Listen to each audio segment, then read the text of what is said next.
This is the introductory segment in what will be a series of video segments designed to present a new approach to the study of the modern global system in the globalization era. The approach is what I've termed the societal systems approach. It's a form of systems analysis designed specifically for better understanding how social systems work and to help us better understand what they will do in a given situation, how they interact with other social units. The intellectual analytical framework for complex societal systems will be introduced in the form of a storyboard. That is a sequence of linked models that are used to illustrate and explain key components and aspects of societal systems. The core assumptions that undergird the framework are, number one, that humans are social creatures that naturally organize themselves into self-actuating, self-organizing, self-regulating, and self-correcting social identity groups that occupy a more or less well territorially defined political space. Now, what I mean by self-actuating is that human individuals, being social creatures by nature, but also by experience, form into social groups to increase their prospects for dealing with successfully with their environment, for gaining advantages, for establishing well-being, and for sustaining quality of life. Social groups are useful to the human individual to attain their goals. And so human groups naturally form social identity groups in order to increase individual capacity by working in unison, or at least in cooperative ways. Having formed a social group, the social group is inherently self-organizing. In order to sustain, in order to progress, in order to get better, to learn and better provide for individual needs, the group organizes itself to become more effective, more efficient, more efficacious in its collective endeavors. Having self-organized, learning over time that there are certain ways of doing things, some conformities or uniformities in individual behavior that actually facilitate collective action. So, social groups are necessarily self-regulating. And we often refer to this as rule of law, that they set out certain standards of behavior that they expect group members to comply with and to conform to. It doesn't require perfect conformity or perfect uniformity, but in key factors or key functions, uniformity or conformity actually facilitates the collective good. And so these are often codified in law or non-codified in custom. For example, driving on what side do we drive on? The right side of the street in the United States, or the left side of the street in Great Britain. As long as we all drive on the same side of the street when we're going in the same direction, we all get to where we need to go with the minimal risk of getting into a catastrophic collision. If we all drove wherever we wanted to, at any point in time we drove randomly, the prospects for us actually accomplishing our goal and getting to our destination would be greatly reduced. So there's a value in self-regulation. Part of the socialization process, going to school, the learning process itself, is learning the best practices, the best ways of accomplishing our goals. And these all become codified in how we learn about things, how we study things, and how then we act on things. Lastly, We learn from our own actions and our own policies, our own ways of doing things. And even though we tend to embed certain ways of doing things in culture, we also reflect on the things that we do. And over time, things that worked in one set of circumstances or in a certain environment or a certain point in time may be less effective under different circumstances or under different conditions. And so we reflect, are constantly reflecting to see that what we consider to be best practices are indeed actually performing to the level that we need them to perform. And if they don't, if they create negativities or externalities that are costly, we correct those practices and implement new policies or new norms or new laws to account for changing conditions, changing circumstances, or changes in our environment. The political space itself can change over time. So at any point in time, the analyst needs to understand what the relevant political space is for a given set of social groups that interact on a regular basis. So we'll deal more with the issue of the social identity groups and the definition of political space in subsequent segments in this storyboard walkthrough of the societal systems approach to global systems analysis. Okay, the second core assumption of the societal systems framework deals with authority and of the social identity group. Authority within the group can be based on either instrumental, which are coercive strategies, or associational, which are basically cooperative strategies, or some combination of those strategies. And usually it is some combination of those strategies, but it's very important to make distinctions in these two basic types of interactive political strategies. Instrumental strategies are inherently coercive, meaning that there's either a use of force or other forms of sanction or punitive arrangements to entice an actor or a member of the social group to do something that's deemed to be necessary. In classic terms, it deals with the issue of power. The definition being A gets B to do something that it would not otherwise do. The only way A can get B to do something it would not otherwise do would be to use some form of coercion on B to get the desirable outcome. Associational strategies, on the other hand, are mutually beneficial. There's no coercion necessary because both actors, or all actors, in associational arrangement see that their participation or their compliance with the collective norm or the collective activity is basically in their benefit. They comply voluntarily, whereas in coercive strategies, compliance is induced involuntarily through threat, sanction, or punitive response. In modern complex societies, of course, we have a combination of strategies at work all the time as part of the complexity. Some situations, such as policing, dealing with criminal activity, require some form of coercive response. You need to neutralize the use of instrumental strategies by a criminal actor in order to bring them into compliance with the law. And this is usually done through an application of coercive strategies by authorities, usually the police.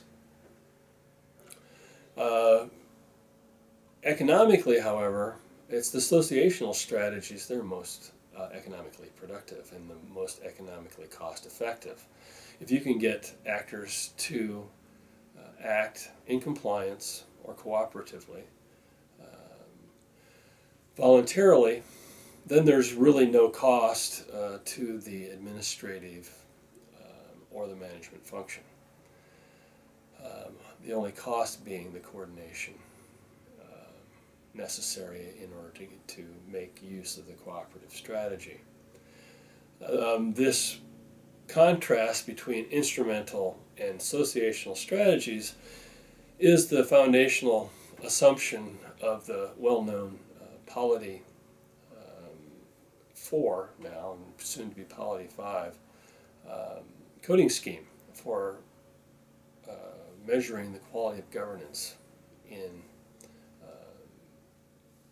countries of the world. And we do the Polity data, and it's available on our website.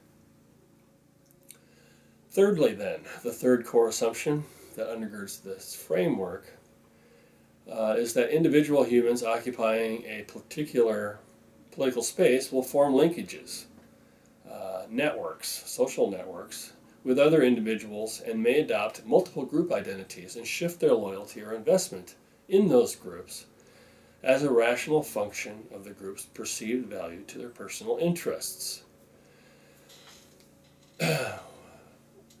One of the most common properties of underdeveloped societies is overinvestment in a single group identity. If an individual overinvests in a single group identity and ties their fortunes to their membership in that group, their well-being is tied to the group well-being and the group leadership and the leadership's decision on how to direct group behavior and what policies they implement.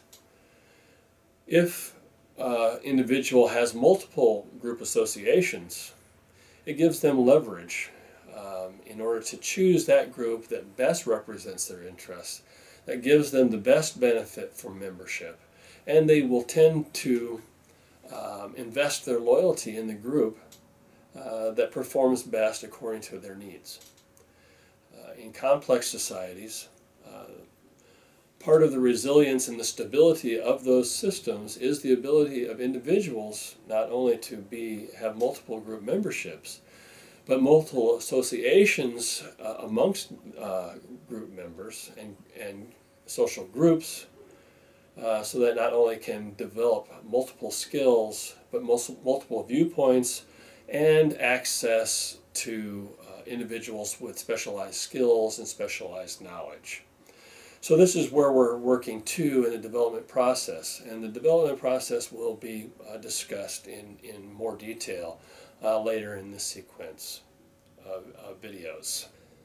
Then, the fourth core assumption of the societal systems framework is that the number of social linkages and groups formed within a particular political space is a function of the general level of societal system development, which is in turn a function of prevailing technologies. That what's available to individuals in the formation of groups and into building resilience and stability within their group formations is circumstantial. It's a function not only of time, but of effort, of a learning process, of a reproductive process, not only for the group itself, but for group learning, the application of knowledge and the flows of information, but also the prevailing technologies. What are they capable of doing? What are their prospects? What tools can they apply? What techniques can they apply to increase their capabilities and the number of activities or the types of activities they can engage in? Fifthly, the fifth core assumption then, associational strategies are superior to instrumental strategies of authority over the longer term because they are economically efficacious and associationally conducive. That is, that these are the basis for system complexity and resilience. I've talked about this to some extent already, and this is to emphasize this particular point because this is a key point in the level of complexity that we are facing in modern societies, and the reason why we need a new approach to understanding and analyzing actions and behaviors within these systems. Because associational strategies are economically and socially and politically superior to instrumental strategies, they tend to win out over time. And this is what we call social progress, and the basis for that progress. That people learn how to cooperate. As they learn how to cooperate, as they institute rules and norms, embed expectations in culture, they build institutions, they train themselves in certain levels of uniformity and conformity, although always retaining individuality and creativity, innovation and entrepreneurialism, that they prefer associational strategies over instrumental strategies, and over time you would expect the amount of coercion and especially the amount of violence to diminish in the better developed societies. And the most basic observation of the behavior of human societies over time supports this proposition, that the amount of political violence over time in the global system or individual societal systems as they develop tends to diminish as a function of time and development. And finally, the sixth core assumption of the societal systems approach is that the use of instrumental strategies may be either symptomatic of a lack of associational development or essentially problematic as a form of systemic disintegration. What this means is that instrumental strategies really are a measure of societal development. That as a society develops, it needs to learn how to cooperate, how to implement associational strategies. Until those strategies are in place and functional and actually operative, instrumental strategies are a fallback position. That if you can't encourage, entice, convince actors to conform to certain ways of doing things, to cooperate in accomplishing common goals, to recognize a common purpose, sometimes coercion is needed in order to keep things moving forward, in order to establish social order and maintain that order. For the people who are cooperative, especially, that you need to prioritize cooperation, and sometimes this needs to be augmented by coercion. Over the function of development, the need for coercion should diminish, and the symptoms of political violence, which is an extreme form of coercion, should also diminish. But it also is symptomatic or problematic as a form of systemic disintegration, that development isn't a one-way, linear progression, that systems do falter, they fail. And the problem of state failure is an issue that helps us understand how systems work. We can speculate on how systems work, but we really understand how they work when they fail, and analyzing why the failure occurred, what it would take to fix the failure, what it would take to prevent a similar failure in the future. So there can be an increase of coercion as a function of underdevelopment. There can be an increase in coercion as a symptom of a development backsliding or faltering. And we need to keep this in mind, that the management function, which is what societal systems analysis is really moving towards, is how to manage complex social systems at every level of aggregation, needs to keep in mind what the combination of coercive and cooperative strategies are, and what the cause of the use of coercion is. So, Each model in the storyboard that will be presented in this series of videos is designed to highlight a key element in a coherent analytical framework for complex societal systems at any level of analysis. However, it has been used most commonly at the state or national level of analysis because that is the level at which most comparative data is collected and organized. Individual states in the global system may collect and organize information at sub-nation-state levels, and so may inform a subnational societal systems analysis. An example of this is the more developed countries of Europe, the United States, or Canada, and other fairly well-developed countries do collect good information on subnational units of administration. In complex systems, this kind of information is absolutely necessary in order to inform the coordination cooperation functions, in order to maintain the superiority of associational strategies over instrumental strategies. But when we're looking at the global level of analysis, we really tend to focus on the state, and in this case what we normally refer to as the nation state. As time goes on, as we collect better information, and as a function of development, better and more detailed information on the internal dynamics and structures and institutions of administrative units, social identity groups within the system come more into play and can be used to better understand these systems. Indeed, the more highly developed societal systems necessarily collect and analyze information regarding subunit performance at multiple levels of analysis.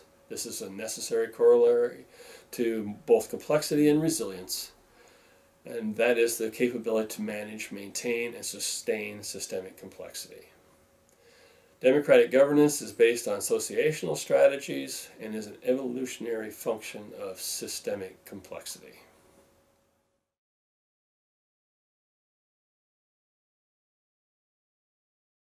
The explanations that accompany each diagram in this storyboard sequence are intended to briefly introduce the key elements of that particular diagram and its relationship to the larger conceptual framework. They are not intended to be comprehensive, as that will require greater and more detailed elaboration. For the audience who is interested in more detailed discussion of many of these points, I would refer them to my book, Third World War System, Process and Conflict Dynamics, which was published in 1999, is available on the Center for Systemic Peace website, which has a chapter that deals specifically with these models, but the models that we'll be presenting here are further elaborated and further developed over the intervening 20 years, or 20 years, 15 years since that time.